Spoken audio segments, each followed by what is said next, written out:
सुनो सुनो, एक बड़ी खबर है। एक ऐसा किता है जो चलते फिरते पूछे जैसा लगता है। ये कोई आम किता नहीं है दोस्तों।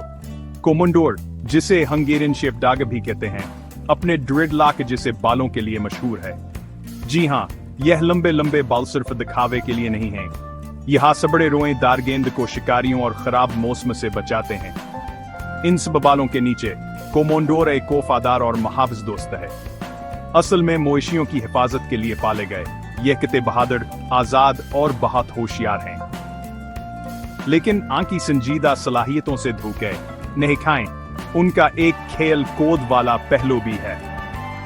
और सुनो, कोमोडोर की सफाई कोई आसान काम नहीं। उनके बालों को खूबसूरत रहने के लिए बहुत ज्यादा देखभाल की जरूरत होती है। तो अगर आप इसे पालने का सोच रहे हैं तो बहुत ज्यादा बर्श करने के लिए तैयार रहें, और शायद आपके पड़ोसी आपको हैरत से देखेंगे। कोमोडोर सिर्फ एक किता नहीं है, ये 4 टांगों पर चलती फिरती एक खूबसूरत तस्वीर है। अगली बार जब आप किसी चलते फिरते पूछे को देखें तो एहतराम से सर हिलाएं।